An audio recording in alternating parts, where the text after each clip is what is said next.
One of those myths out there that can't die soon enough about the golf swing is that in order to get lag, and I see almost every single person that's struggling with lag doing this, and that's the misconception that in order to get lag, we need to set those wrists early in the backswing and hold on.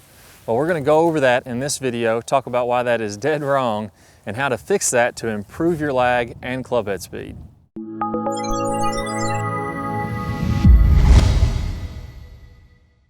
Okay, so as I mentioned, almost every single person I see that comes to me, they're struggling with lag in their golf swing, they're struggling with distance, they're setting that club early. And that's a myth that started probably back in the 90s when people were beginning to talk about setting the club early. You saw a lot of pros trying to do that.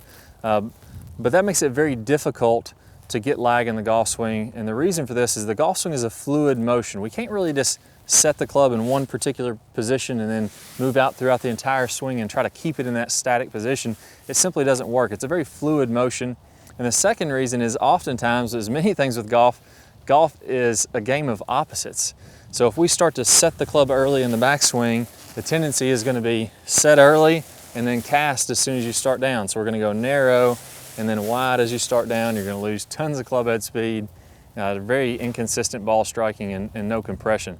So we need to make sure, above and beyond everything else when we're working on lag, that we create this nice big wide swing arc and create a big shoulder turn early in the backswing and then narrow that up in the downswing. That's what I want you to work on here for me. We're going to do a couple of what we call a down cock move, and we have a video on the website called the down cock video, where we're going to go back, very little wrist set in the backswing. And then as you start down, I want you to down cock and create much more angle. That's going to allow you to build this lag in the downswing and to create some more club head speed as you release this. Now the final piece of this, now that we've gotten this down cock move, we've got to release it to get the speed. So lag itself will not get you speed. It's going to be the release of lag that's going to get you that club head speed. And that's what we're going to go over in the 3-step drill, the wide, narrow, wide drill. We're going to go wide in the backswing, narrowed up, and then I'm going to show you how to release the club in this drill. And I'm going to attach that next. I really appreciate you guys taking time out of your day to watch this video. Post your comments below. I'll try to answer all your questions. Hit the like button if you enjoyed this video, and I'll see you soon. All right, so first let's talk about whether or not you're already doing this move correctly. Now the opposite of wide, narrow, wide, the PGA Tour swing shape would be narrow, wide, narrow. And that's going to be the high handicapper's swing shape.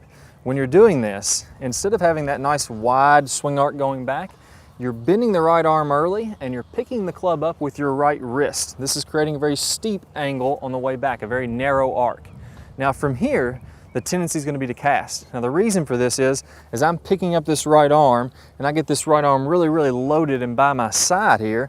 It's narrow. It feels like I want to throw with this right arm from right off the top, right off the bat.